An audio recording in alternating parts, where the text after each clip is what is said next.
engilekile kaningi.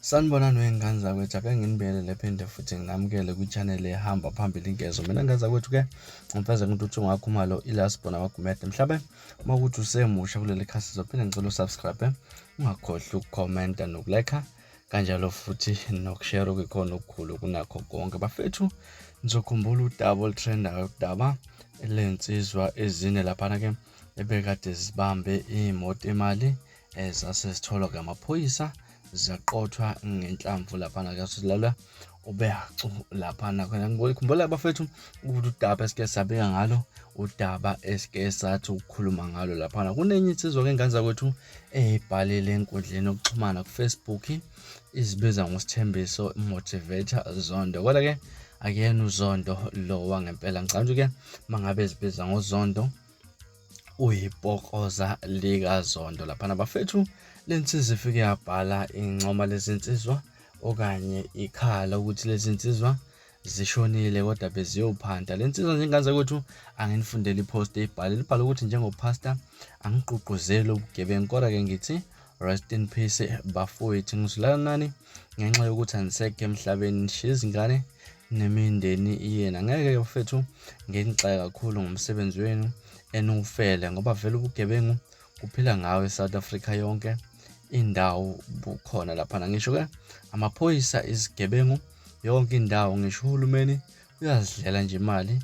Ingakho ngeke ngijabulele ukuthi ke labantu bafile sengathi bebethatha imali yami. Wasethi rest in peace madoda. Angazi lensizwa noma bekade incoma ukuthi lezi nsizwa beziyophazamisa laphana ke imali kungayona imali yomuntu, imali okuyimali engicabanga ukuthi imali ye-state laphana ke imali ekade iphathwe imoto imali laphana. Ngane zakwethu ngeke ngabona ezinye insizwa laphana sesibuka ngelinye iso lolu daba lolu insizwa nje kade siphawula insizwa nentokazi ezifike zaphawula kule post. Uvusi Mavara uthi nami ngithi rest in peace kulamasosha bezama, angeke ngize ngiwasolo. Sifiso uncedo omnyama maso ukuthi ngabe bayibeka kahle mfethu ngoba kube ke bebazisebenzela ngabe basaphila pho sothini ngoba indlala esifuqela ebugebengini. Happy nomusa uthi nemisebenzi ayikho nobugebengu ke ingakho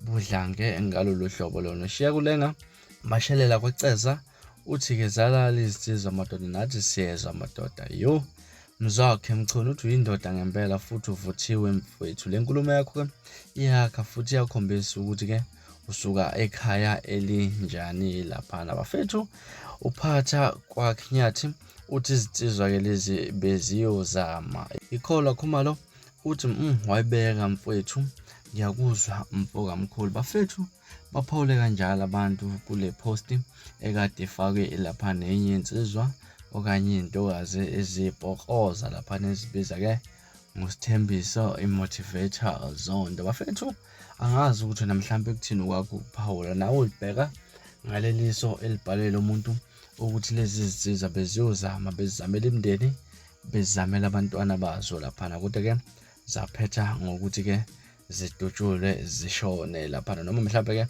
nawe uhambisana labantu abancomayo ukuthi ke kwenzeka isigameko esihle ukuthi lezi nsizwa zibulale ngoba ubugebengu sobukhuzwe kakhulu, kodwa abantu abafuna ukupheza ubugebengu. Kuthini kwakho ukuphawula?